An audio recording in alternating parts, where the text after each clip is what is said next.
هدي محمد صلى الله عليه وسلم وشر الأمور محدثاتها فإن كل محدثة بدعة وكل بدعة ضلالة وكل ضلالة في النار. أما بعد. Muslimin muslimat rahimakumullah, pertamanya kita merafakkan syukur pada Allah Subhanahu wa taala. Kita bertemu semula. Bagi diri saya kira hampir setahun tidak bertemu dengan tuan-tuan di surau ini. Dan alhamdulillah malam ni kita bertemu sekali lagi. Saya masa mula-mula mendapat SMS daripada siapa? Haji Latif. Saya yakin dengan tak yakin je, betul ke dah boleh buat di Selangor ni. Kalau di Putrajaya tu memang dah lama lah. Dia kata betul Ustaz, memang confirm boleh. Yang tak pasal-pasal pihak surau kena bayar 10,000. InsyaAllah malam ni malam nisfu Syaban ni. Tak ada baca Yasin.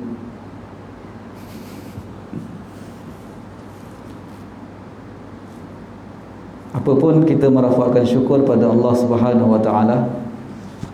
Masa saya nak masuk taman ni tadi, saya terpandang di langit, masya-Allah, bulan penuh. Besar. Maknanya kita dah menghampiri Ramadan. Lebih kurang 2 minggu lagi lah kan. Mudah-mudahan Allah Subhanahu wa taala mengurniakan kita Ramadan kali ini Ramadan yang lebih baik daripada tahun lepas. Mudah-mudahan kita dapat bertarawih, bersolat berjemaah 5 waktu di masjid di surau, walaupun dengan norma yang baru. Paling kurang kita menghayati kaedah di dalam syariah. Apa yang tak dapat kita buat semua, jangan tinggalkan semuanya. Tak boleh buat semua bukan bermaksud kita tinggalkan terus, tapi kita buat sekadar yang boleh. Maksudnya apa? Kita masih tidak boleh solat berjemaah dalam keadaan saf yang rapat, tetapi kita dibenarkan berjemaah dengan saf yang ada penjarakan. Adalah lebih baik daripada kita tidak solat berjemaah langsung. Itu yang dimaksudkan dalam kaedah di dalam agama ini. Ma la yudriku kulluh la yatruku julluh. Apa yang tak boleh kita buat tidak bermaksud kita kena tinggal semua. Maka buatlah sekadar yang mampu. Kaum muslimin yang dirahmati oleh Allah, oleh kerana saya menganggap ini sesi kuliah saya yang baru di tahun yang baru, walaupun dah bulan 3 2021, maka saya membawa satu buku yang baru. Buku tu taklah baru, buku tu dah lama ada. Ditulis oleh seorang ulama yang hebat di dalam mazhab Hanbali, yang meninggal pada tahun 578, iaitu Al-Hafiz Al-Imam Ibnul Jauzi. Kitabnya yang terkenal yang beliau namakan sebagai Talbis Iblis. Bila saya sebut nama ni setengah tempat, mereka gerun dengar Talbis Iblis. Talbis Iblis ni bermaksud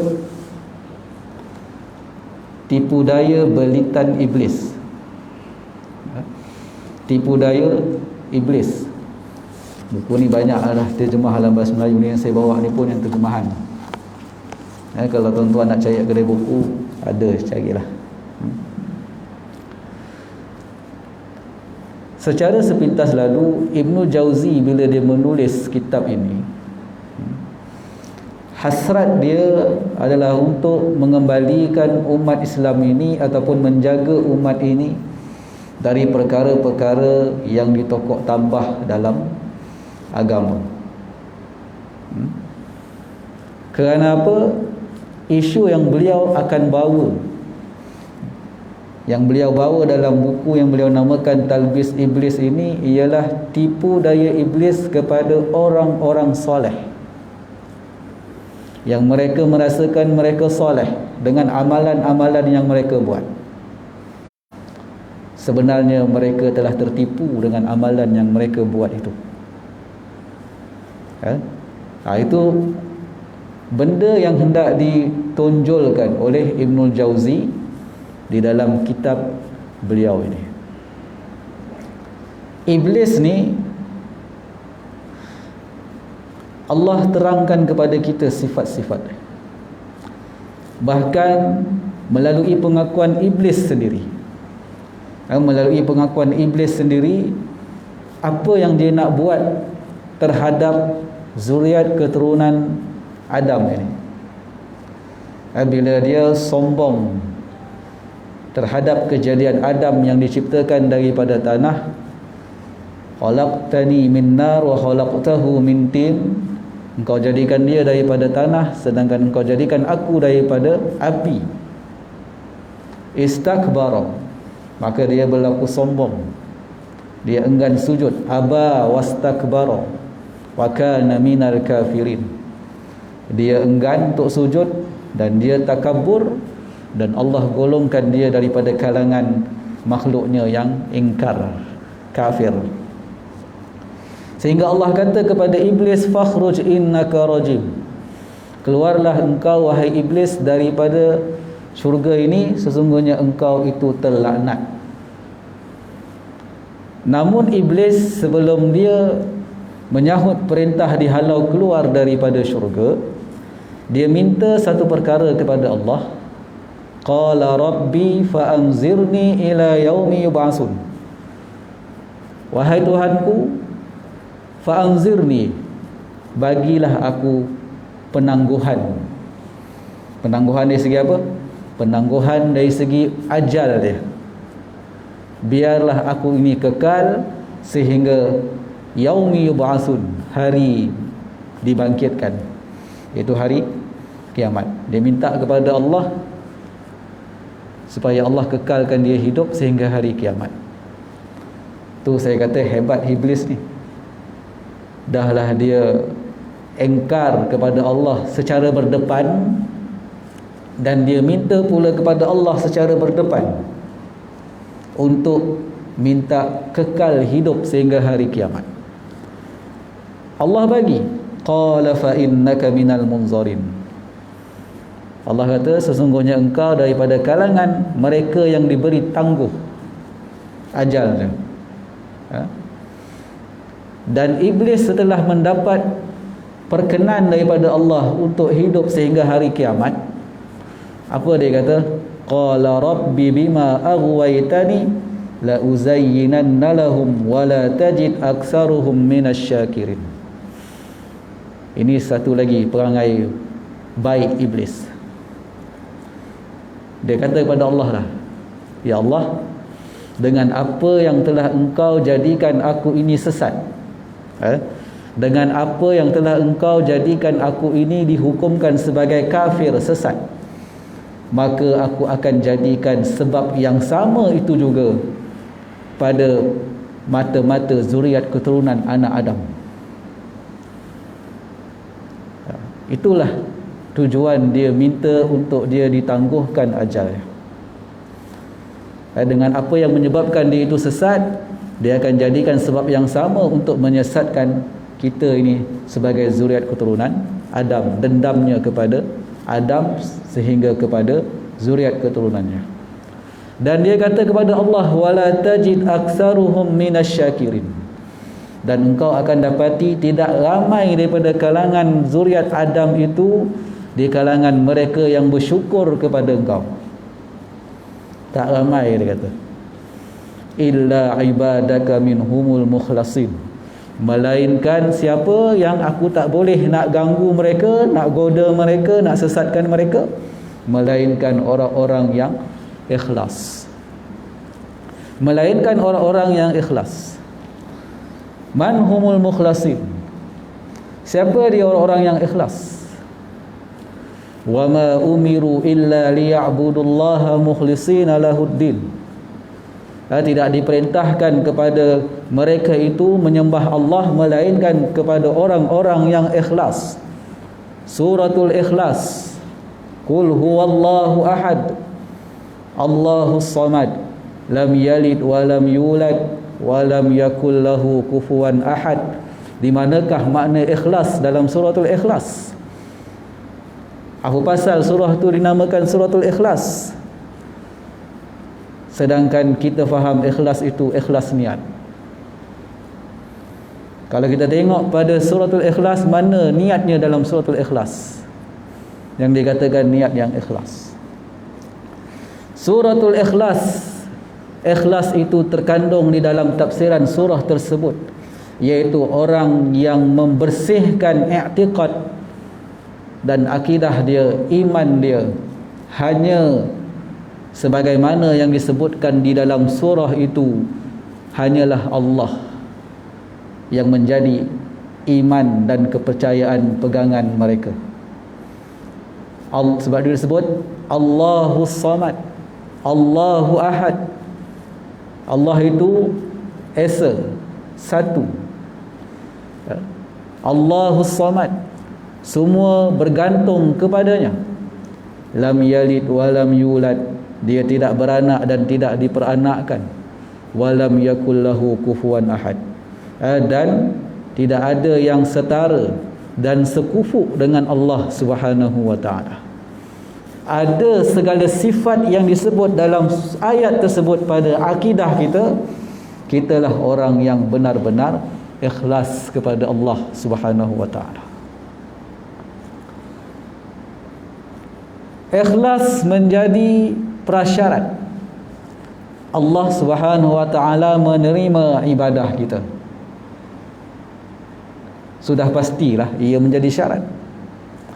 Bagaimana Allah nak menerima ibadah daripada satu orang, sedangkan di samping dia mengaku Allah itu sebagai Rabb, pada waktu yang sama dia juga percaya kepada bomoh, dia juga percaya kepada ramalan, dia juga percaya kepada tafsiran bulan-bulan kelahiran yang ada dalam surat khabar. Apatah lagi dia percaya kepada ramalan nombor ekor. Percaya pada ramalan, satu salah dah. Nombor ekor judi, 2 kali salah.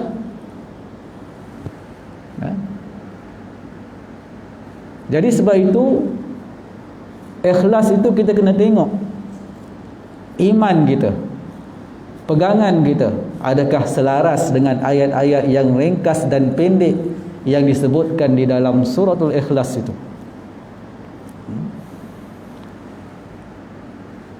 Itu dia, ikhlas merupakan prasyarat.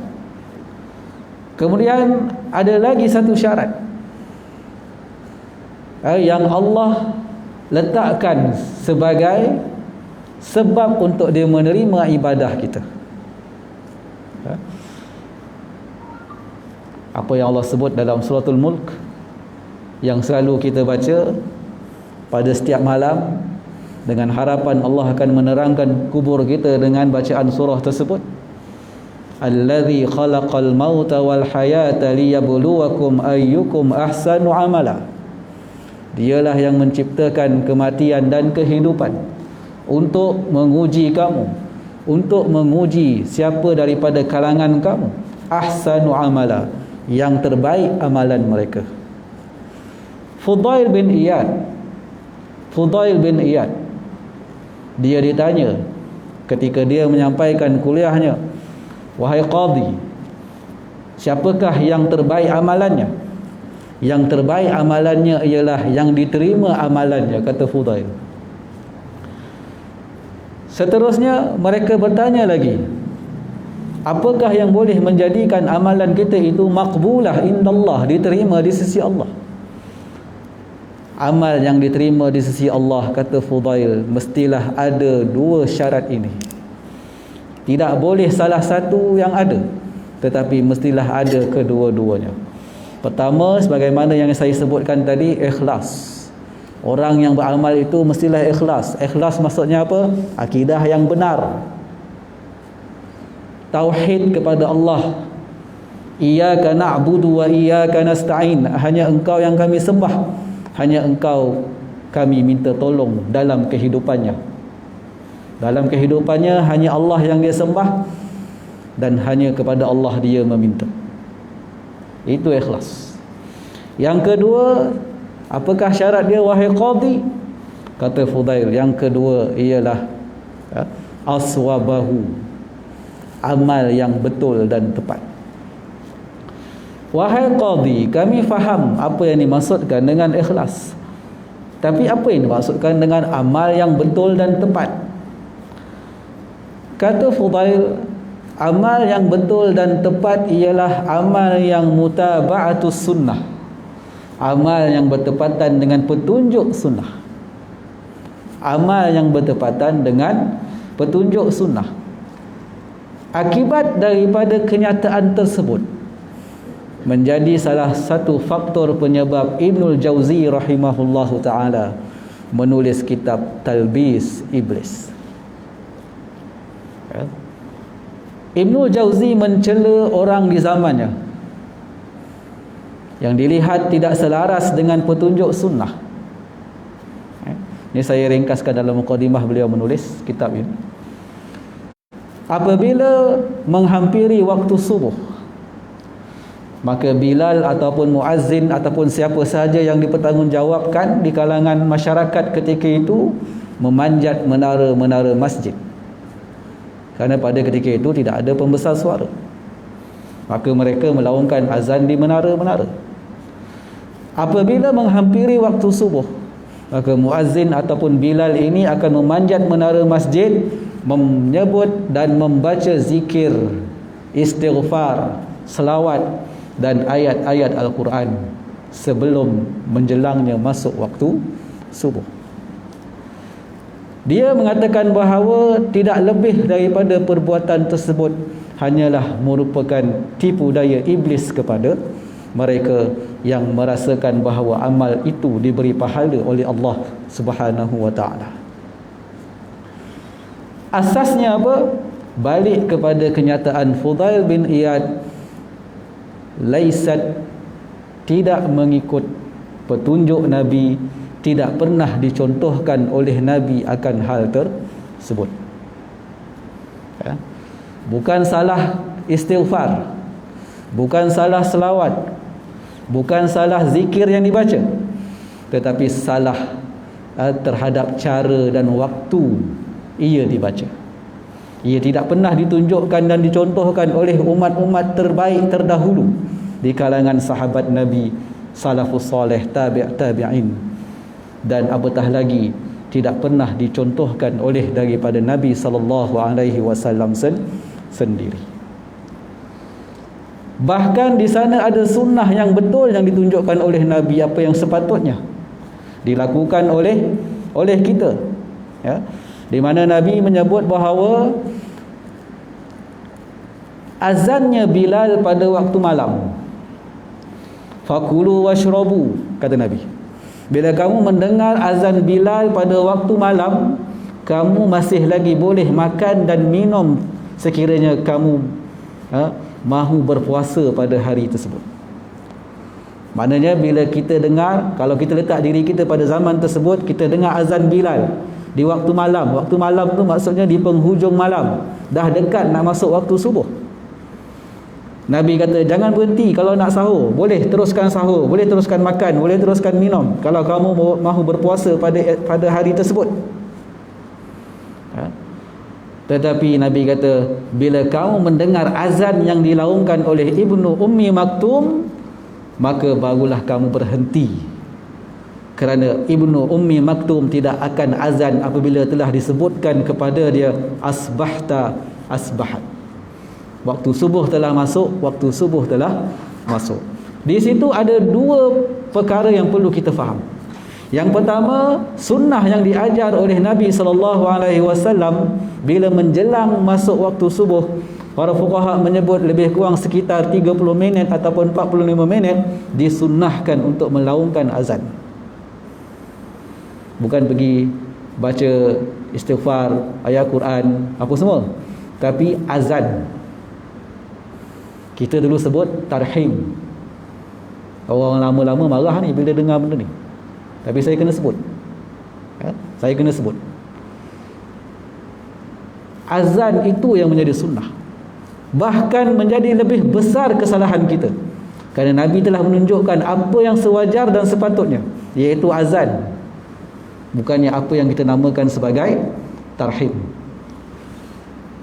Azan itu yang Nabi sebut juga pada hadis tersebut, kalau kita nak berpuasa pada hari itu, kita nak makan masih boleh makan lagi, kerana azan itu bukan azan yang menunjukkan masuknya waktu subuh.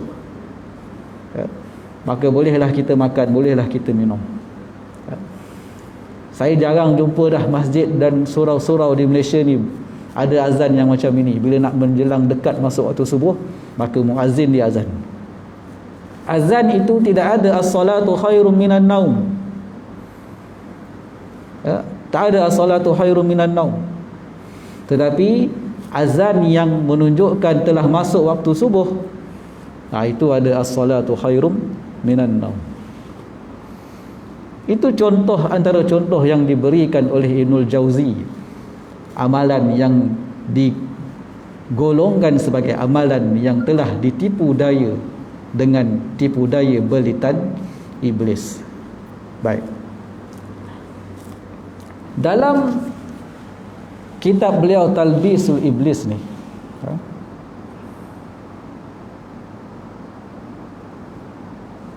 okey, saya nak pergi balik pada kisah iblis tadi.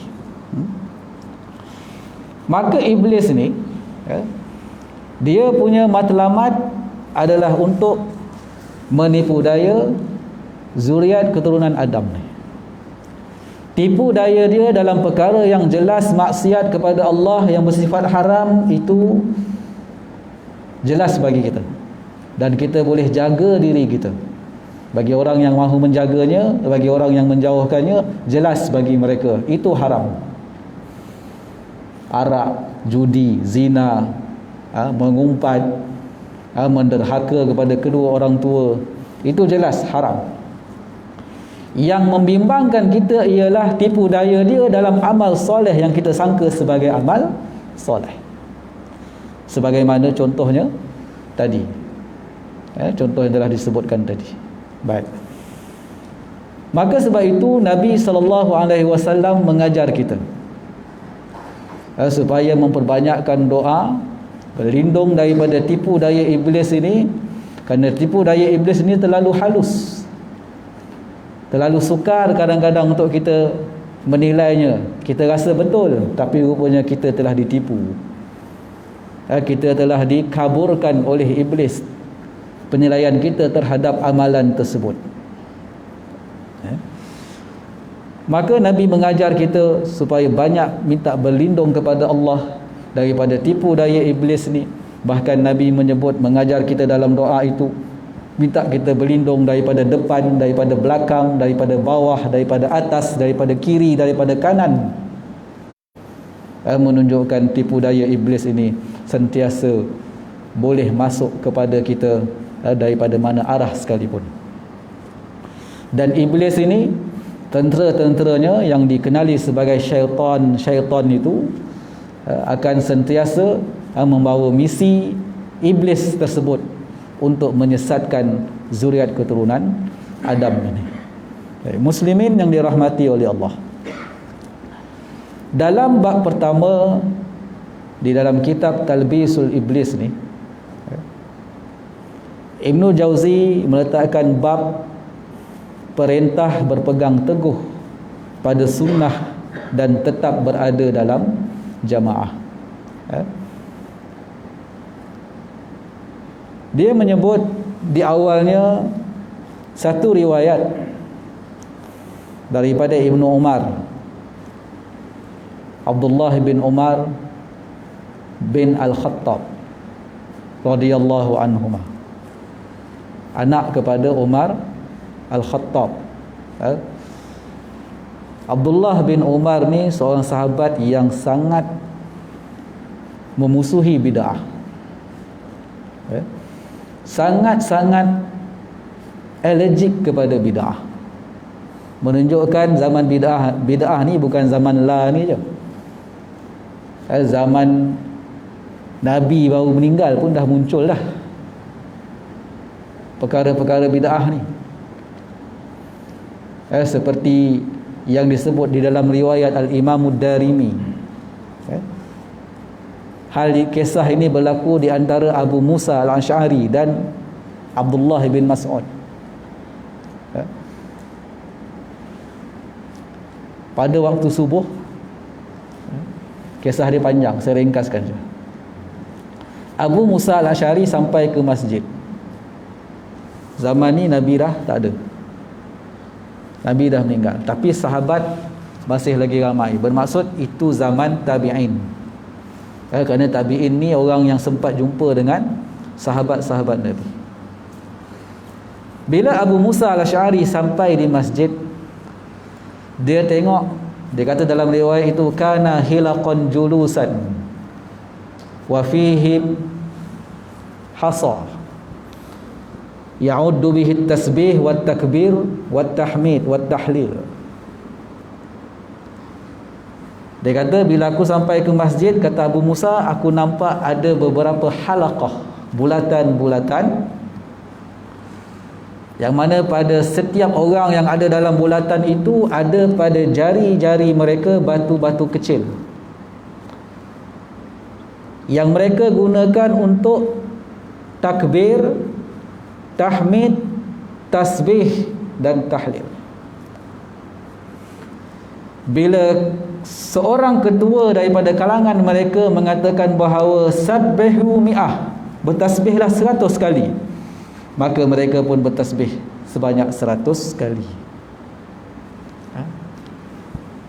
Hingga seterusnya. Kata Abu Musa, aku tak pernah tengok perkara ni. Aku tak pernah tengok perkara ni pada zaman Nabi, tetapi aku rasa dia macam baik. Dengar tu dia kata apa? Aku tak pernah tengok perkara ni pada zaman Nabi, tapi aku rasa benda ni macam baik.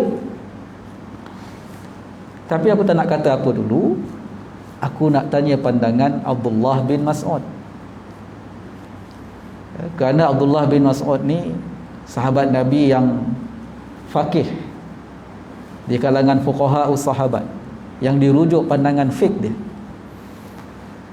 Abu Musa tak tunggu di situ, dia bersama dengan beberapa orang pergi ke rumah Abdullah bin Mas'ud untuk menjemput Abdullah bin Mas'ud pergi ke masjid bagi bersama-sama menunaikan solat subuh. Sampai di rumah Abdullah bin Mas'ud, dia kata apa? Wahai Abu Abdurrahman, iaitu gelaran kepada Abdullah bin Mas'ud, tadi di masjid aku nampak ada beberapa kumpulan bulatan-bulatan, yang mana mereka duduk beramai-ramai, pada tangan mereka ada biji-biji batu yang mereka bilang tasbih mereka, tahmid mereka, takbir mereka, sementara nak menunggu masuk waktu. Kata Abdullah bin Mas'ud, engkau kata apa pada mereka? Dia tanya pada Abu Musa. Ni dua-dua sahabat ni, sahabat Nabi. Dia kata, aku tak kata apa, aku nak tanya pandangan engkau. Tapi Abdullah bin Mas'ud tak respon ketika itu. Dia kata, mari kita pergi, kita tengok apa yang berlaku sebenarnya. Bila sampai di masjid, kata Abdullah bin Mas'ud, ma arakum hadza tasna'un. Apa benda yang aku tengok korang tengah buat ni? Kata orang yang ada dalam bulatan tu, dia kata apa? Ya Aba Abdurrahman, hadzal hasa na'uddu bihi takbir wa tahmid wa tasbih. Wahai Abu Abdurrahman, batu-batu kecil ini kami gunakan untuk membilang tasbih, takbir dan tahmid yang kami baca. Kata Abdullah bin Mas'ud, lebih baik kamu bilang dosa kamu. Sesungguhnya Allah tidak pernah alpa terhadap kebaikan yang kamu lakukan. Dia tak puji pun. Dia tak puji pun ahli zikir tu.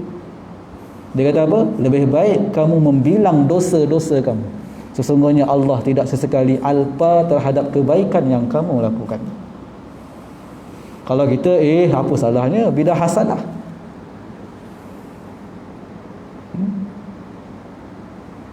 Kata Abdullah bin Mas'ud, Nabi baru sahaja meninggal. Wa ka'suhu la yubla wa sab'ubuhu la yuhlaq. Gelas Nabi pun belum pecah lagi, masih ada elok.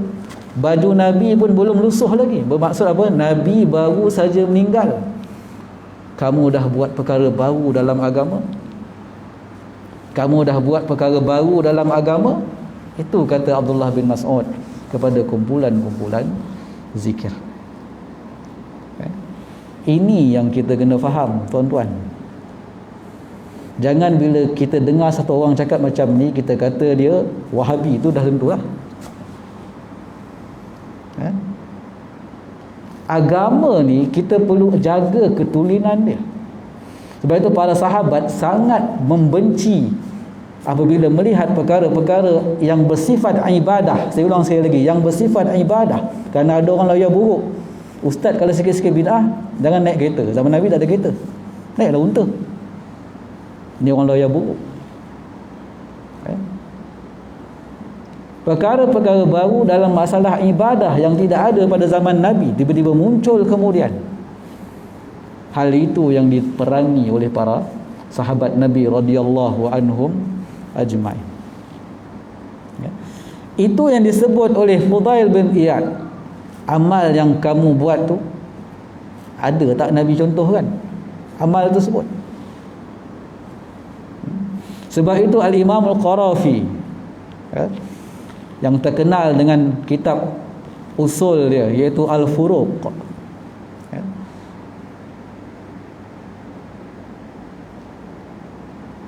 itulah saya susah nak sebut benda ni, kerana kadang-kadang orang yang mengaji agama pun dia tak pernah dengar kitab Al-Furuq. Qarafi kata apa? Apabila ada satu orang mengatakan bahawa berwirid selepas solat, kalau dia nak baca tasbih, takbir dan tahmid lebih daripada 33 kali, orang itu mengatakan bahawa apa salahnya, itu adalah lebih baik. Sedangkan Nabi menunjukkan di dalam hadisnya, wirid selepas solat, tasbih, takbir dan tahmid itu Nabi kata apa? Baca salasa wa salasina, 33 kali. Tiba-tiba ada satu orang kata, alah 33 kali sikit sangat, cukupkanlah 100. Kata Al-Qarafi, orang itu adalah orang yang tidak beradab. Tidak beradab kepada pemilik agama ini, iaitu Allah, dan tidak beradab kepada orang yang diberikan keizinan oleh Allah untuk mengajarkan agama ini, iaitu Rasulullah sallallahu alaihi wasallam. Sebab tu tuan-tuan, jangan kita kata, alah apa salahnya? Apa salahnya? Salahnya kita ialah kerana tidak tepat dengan ajaran yang ditunjukkan oleh Nabi dalam permasalahan ibadah. Kau nak wirid, nak tasbih lebih 100 kali selepas, di luar waktu lepas solat, buat. Tetapi wirid selepas solat Nabi ajar 33 kali. Itu yang dimaksudkan oleh Imam Qarafi. Baik. Kata Ibnu Umar radhiyallahu anhu, dia kata, aku pernah berkhutbah di Jahiyah, satu tempat yang bernama Jahiyah, yang mana dia mengatakan Rasulullah sallallahu alaihi wasallam pada satu saat berdiri di hadapan kami dan berkata, man arada minkum buhabuhatal jannah fayalzamil jama'ah fa inna syaitana ma'al wahid wa huwa minal isnaini ab'ad. Sesiapa yang ingin mendapat tempat yang baik di syurga, maka hendaklah dia tetap bersama jemaah. Hendaklah dia tetap bersama dengan jemaah. Jemaah di sini ialah jamaatul muslimin, jamaah orang Islam, bukan parti Islam. Jamaah orang Islam, jamaatul muslimin. Kerana apa? Kerana syaitan akan bersama dengan orang yang bersendirian, seorang diri, dan ia akan jauh daripada orang yang berteman, berdua, bertiga, berempat, yang disebut sebagai, yang boleh dikatakan sebagai jamaah. Ya. Baik. Kemudian Abdullah bin Mas'ud pula berkata, dalam satu hadis Nabi SAW pernah membuat satu garisan. Kemudian Nabi kata apa? Hadza sabilullahi mustaqima. Ini adalah jalan Allah yang lurus. Qala summa khatta an yaminihi wa shimalihi. Sesudah itu baginda membuat garisan lain di sebelah kiri dan kanan garisan yang pertama dibuat oleh baginda. Dan baginda mengatakan bahawa hazihi subul laisa minha sabil illa alaihi syaitanu yad'u ilaih. Jalan yang ada di kiri dan kanan ini, baginda mengatakan dia bukannya daripadanya, maknanya bukan daripada Nabi, tetapi dia adalah jalan, melainkan dia adalah jalan syaitan yang mengajak kepada kamu mengikuti jalan tersebut. Baik, kaum muslimin yang dirahmati oleh Allah, kalau kita tengoklah kepada dua riwayat hadis ni, Nabi memberi gesaan kepada kita supaya tetap berada di atas jalan yang lurus. Jalan yang lurus ni apa? Islam yang datangnya daripada Nabi SAW. Islam yang datangnya daripada Nabi SAW ini ialah Islam yang kita ambil daripada baginda dan daripada sunnah baginda SAW. Sudah pastilah di situ terkandungnya ajaran-ajaran daripada Al-Quranul Karim. Al-Hafiz Ibn Katsir ketika dia mentafsirkan ayat dalam surah Ali Imran, Qul in kuntum tuhibbunallah fattabi'uni yuhibbukumullah. Katakanlah wahai Muhammad, sekiranya kamu semua, iaitu kita semua, benar di dalam penyataan cinta kita kepada Allah, maka hendaklah kamu itu mengikuti aku, kata Nabi. Allah suruh kita ikut Nabi. Ibnu Katsir bila dia mentafsirkan ayat ini, dia kata apabila seseorang itu mendakwa dia mencintai Allah dan Nabi-Nya, tetapi amalan ibadahnya tidak selaras, tidak mengikuti apa yang telah dicontohkan oleh Nabi-Nya, maka penyataan cintanya itu hanyalah cinta bohong, cinta palsu. Pakailah serban besar mana pun, pakailah jubah labuh mana pun, tetapi amalannya tidak selaras dengan apa yang dicontohkan oleh Nabi, itu adalah penyataan cinta yang bohong. Jadi di sini kita harus melihat dan muhasabah ibadah kita. Ibadah kita ini selaras ataupun tidak dengan petunjuk baginda Rasulullah SAW. Di bulan puasa nak dekat dah, semangat kita pun nak beramal ibadah pun kuat. Dalam semangat itu kita kena ada ilmu ibadah itu, ibadah yang dicontohkan oleh Nabi ataupun yang dibuat-buat dan direka-reka oleh orang kemudian.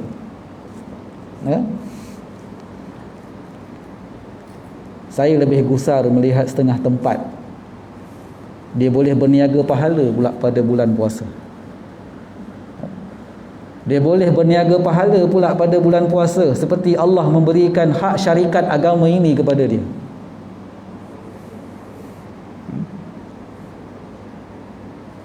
Siap dia buka borang, datang kuasa masjid buka borang. Sesiapa yang mahu kirim pahala kepada arwahnya, pahala bacaan Al-Quran 10 juzuk, bolehlah isi borang yang telah disediakan dengan memberi sumbangan sebanyak RM10. Sesiapa yang nak kirim pahala 20 juzuk, bolehlah memberi sumbangan RM20. Pertama kali saya dengar tu pada tahun 2010. Sekarang ni kan trend perniagaan harga semakin mahal. Kalau buat sekarang ni mungkin lagi mahal. Mungkin 10 juzuk kena bayar RM50.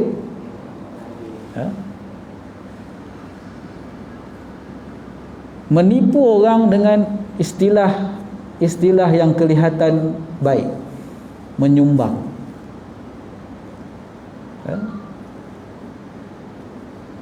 Dia kata menyumbang.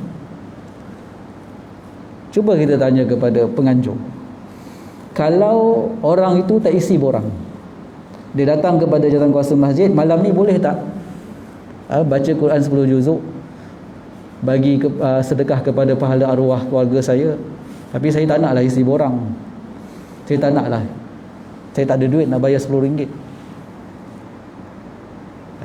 Paling-paling pun dia kata apa, boleh, tapi secara umum je lah, kita tak sebutlah nama-nama arwah. Yang bayar kita sebut, yang menyumbang kita sebut. Itu bukan jual beli ke tuan-tuan? Itu jual beli lah. Jual beli ni tak semestinya kita bayar, bila kita bayar duit kita dapat barang. Kita bayar duit kemudian kita dapat manfaat, itu jual beli lah juga. Kita dapat manfaat daripada bayaran yang kita beri yang digunakan istilah menyumbang.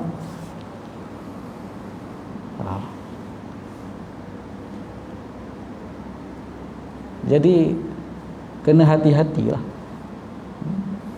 Samalah juga tahlil ke apa ke, kalau betul nak buat amal soleh, nak sampaikan pahala bacaan Quran, tahlil kepada arwah-arwah, buat saja.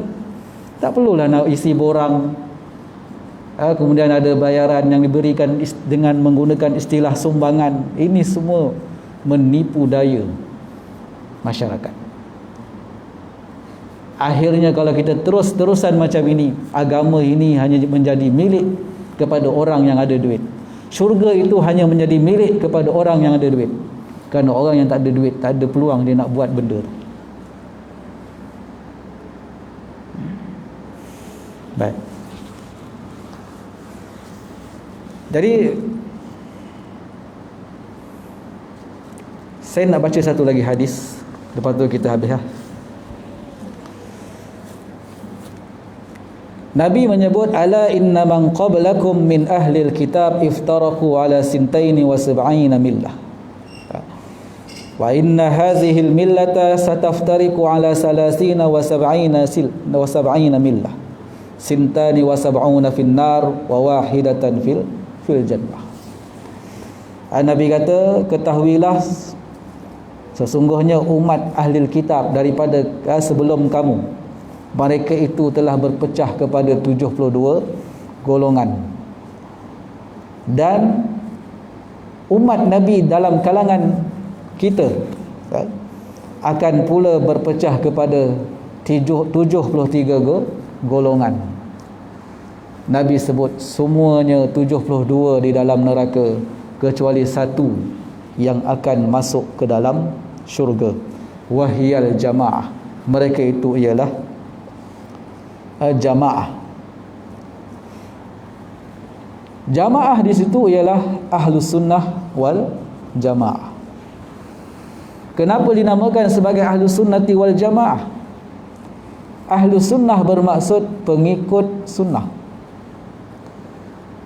Semenjak zaman Nabi sehinggalah ke hari kiamat, sesiapa yang mengikuti sunnah, dia adalah ahlus sunnah.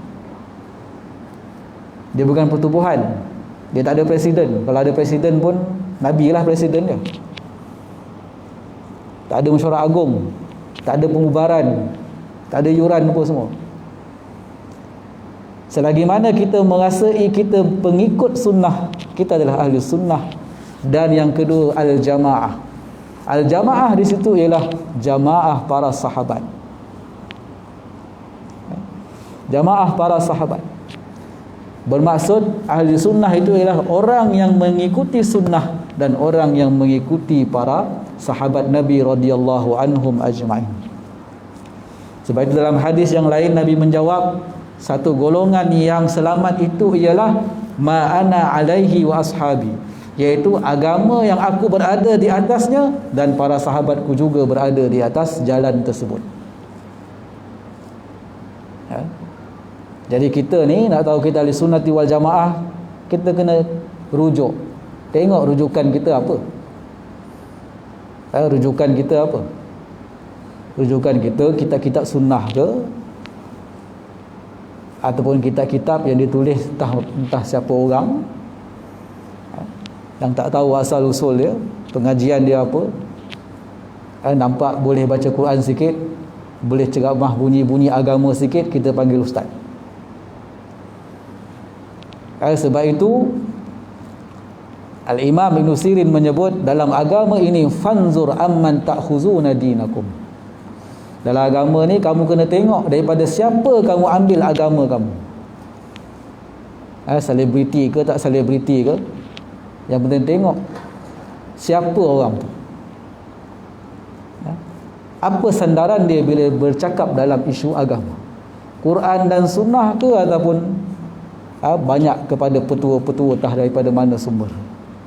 Okay. Baik, jadi kaum muslimin yang dirahmati oleh Allah, sekadar itulah sebagai permulaan kepada kitab yang baru ini. Mudah-mudahan Allah memberi peluang kepada kita untuk meneruskan pertemuan kita pada masa-masa akan datang, supaya kita dapat mengambil manfaat daripada kitab Ibnul Jauzi ini. Ibnul Jauzi ini dia seorang hafiz hadis yang hebat. Antara buku yang terkenal juga ialah Al-Mawdu'at, iaitu buku yang menyenaraikan semua hadis-hadis palsu dan hadis-hadis yang dinilai sebagai terlalu dhaif. Itu antara kitab dia yang menjadi rujukan juga sehingga ke hari ini di kalangan ilmuwan Islam.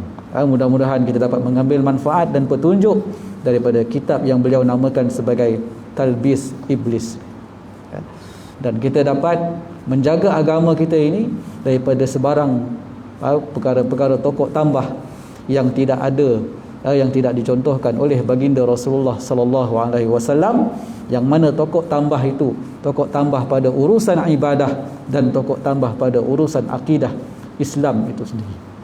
Sekian saja. Assalamualaikum warahmatullahi wabarakatuh.